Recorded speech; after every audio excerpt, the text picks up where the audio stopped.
myself Harshita Rana and my team members are Pooja Nigam and Prateek Tripathi. For today our topic is homeopathy. Homeopathy एक alternative treatment form होती है जिसमें minute drug doses form होती हैं और वो natural substances से बनती है।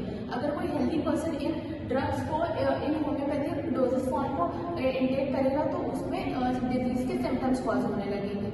और ये एक बहुत ही ऑल्टरनेटिव और एक बहुत ही सेफ वे है, पर कोई भी पर्सन इस पर रिलाई नहीं करना चाहिए।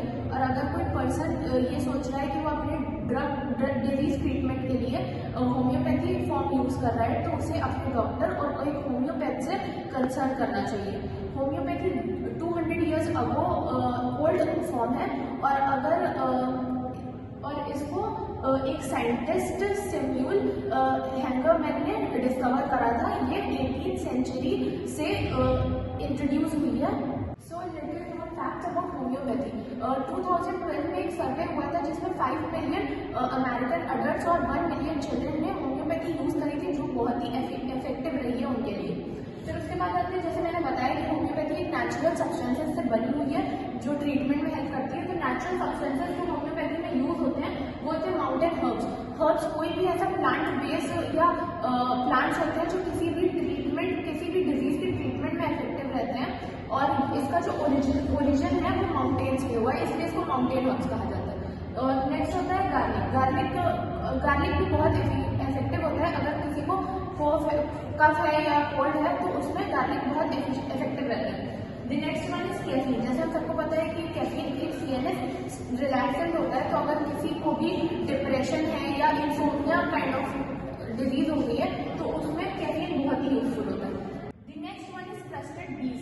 क्रस्टेड बीज का यहाँ पर मेन मीनिंग है हनी सोर थ्रोट में बहुत ही इफेक्टिव रहता है और वो जैसे हमारी थ्रोट को सूद करने के लिए यूज होता है। The next one is poison ivy. Poison ivy किसी की स्किन रैशेस या कोई भी एलर्जी काइंड ऑफ डिजीज में यूज होता है। Then comes the activated charcoal. Activated charcoal skin disorders के लिए और स्किन क्लींजिंग के लिए बहुत ही इफेक्टिव रहता है। The next one is white arsenic. White arsenic एक कोई भी प्रिजर्वेटिव की तरह यूज होता है। And then it comes the stinging nettle plant. ये एक ऐसा प्लांट है जो एंटी पॉइजनस वे में यूज होता है और अगर किसी भी पर्सन ने पॉइजन इंटेक कर लिया है तो हम इस प्लांट को इंट्रोड्यूस करके या इस प्लांट से जो भी मेडिसिन बन रही है हर्बल फॉर्म में उसको हम लोग उसको इंटेक करा के उसके बॉडी से पॉइजन निकाल सकते हैं। Myself Pooja Nigam and we are discussing the topic homeopathy. So I am explaining the various types of health problem which cured by homeopathy. So first is depression. इसमें क्या होता है कि जो पर्सन होता है वो हमारा डिप्रेस्ड फील करता है और लोनली फील करता है। Next is allergies. एलर्जीज बहुत सारी डिफरेंट टाइप्स की होती है, स्किन एलर्जी और रैशेज ये सब होते हैं। तो ये जो हमारी होम्योपैथिक मेडिसिन है ये नेचुरली हर्ब से होम्योपैथिक वो एलर्जीज जो है वो ठीक हो सकती है, क्योर हो सकती है। Next is asthma migration. जैसे कि अस्थमा का अटैक होता है तो हमारी बॉडी में जो है ऑक्सीजन लेवल कम होता है, ऑक्सीजन की डिफिशियंसी हो जाती है हमारी बॉडी में, जिसकी वजह से जो हमारा माइंड है उसमें भी थोड़ी सी प्रॉब्लम क्रिएट होती है, जिसकी वजह से हमारा सर दर्द होता है, माइग्रेशन होने लगता है। So next are digestion problem like IBS anxiety disorders. इसमें क्या होता है कि जो हमारे स्टमक में एब्डोमिनल पेन होने लगता है उसमें भी हमारा होम्योपैथिक जो है वो क्योरेबल है। Next is dermatitis and other skin disorder. जैसे कि हमने अभी बात की एलर्जीज की, उसी तरह से ये जो हमारी स्किन डिसऑर्डर्स होती है जैसे स्किन में रैशेस हो जाते हैं या फिर स्किन एलर्जीज होती है वो सब क्योरेबल होती है होम्योपैथी। प्रतीक त्रिपाठी। अभी तक हम लोगों ने देखा होम्योपैथी का इंट्रोडक्टरी पार्ट, फिर हम लोगों ने देखा जो भी मेडिसिन जो नेचुरल सोर्सेज से ऑब्टेन किए जाते हैं उनके बारे में देखा। फिर उसके बाद से हम लोगों ने देखा हेल्थ प्रॉब्लम्स जिनमें बेनिफिशियल होता है होम्योपैथी। जो भी नेचुरल सोर्सेज से ऑब्टेन किए हुए ड्रग्स हर्बल ड्रग्स होते हैं उनको हम लोगों ने देखा इसमें, और जो भी हेल्थ प्रॉब्लम्स में ये बेनिफिशियल होता है ये हम लोगों ने देखा। फिर उसके बाद आते हैं मेजर बेनिफिट्स फ्रॉम होम्योपैथी।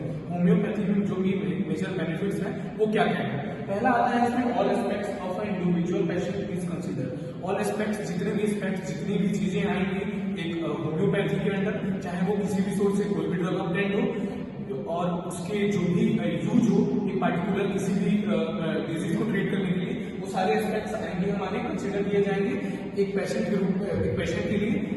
उसके बाद आता है low doses of natural products. Low doses होती है और इन डोजेज की साइड इफेक्ट्स बहुत रेयर और कम होती है, क्योंकि ये मैक्सिमम इसमें जो भी ड्रग्स जो यूज की जाती है वो नेचुरल सोर्स से ऑब्टेन की जाती है, इसलिए इनका साइड इफेक्ट का चांस बहुत लोअर रेट होता है। फिर उसके बाद से आते हैं help treat allergies and asthma. Asthma और एलर्जी में हेल्प करती है। एलर्जी जैसे कि कोई भी एलर्जी जस्ट इन केस हमारे शरीर के अंदर या फिर एक्सटर्नल पार्ट में, इंटरनल एक्सटर्नल पार्ट में जो भी एलर्जीज होंगी ये इस पे कंसिडर की जाएंगी।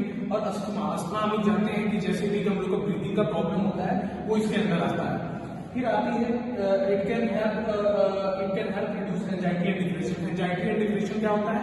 हमारा एंजाइटी और डिप्रेशन वो होता है कि जब भी हम लोग को लैक ऑफ कॉन्फिडेंस दिखाई देता है और या फिर हम लोग होपलेस नजर आते हैं या फिर कोई भी किसी भी हमारे ब्रेन पे इफेक्ट होता है किसी भी एक्सटर्नल या फिर इंटरनल डिजीज से रिलेटेड या फिर कोई भी अलग फैक्टर, तो वो हमारे आता है एंजाइटी और डिप्रेशन, ये हेल्प करता है।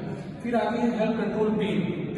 ये एज अ पेन रिलैक्सेंट भी काम करता है, जो कि रिलैक्सेशन प्रोवाइड करता है जब भी पेन हमारे होती है या फिर शरीर के किसी भी पार्ट्स में जब पेन होती है तो एज ए रिलैक्सेंट काम करता है। After we have discussed each and everything, now we are just closing this homeopathic topic.